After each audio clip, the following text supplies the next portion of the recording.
加州呢座低調小鎮，憑乜嘢令到全世界嘅科學家都注目？咁呢個週末呢，我哋就去咗 Livermore， 呢度係位於舊金山東部邊緣嘅一個城市，係屬於科技中心，咁所以呢度呢周邊都係啲高科技人士住嘅地方嚟嘅。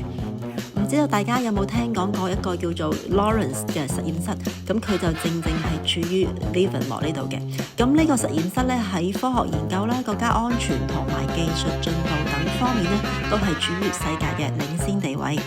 咁因為佢嘅燃料充足啦、清潔安全啦，亦都被視為咗係呢個終極嘅能源嘅。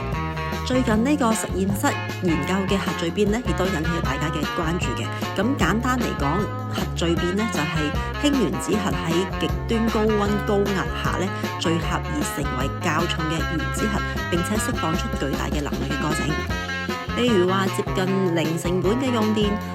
好似零碳啦、高速嘅低成本，亦即係意味住我哋以後嘅電車充電啊、機票嘅價格啊，亦都係可以大幅度咁降低嘅。另外就係醫療升級啦，咁無限能源亦都可以推動呢個 MRI、CT 等設備嘅革新嘅。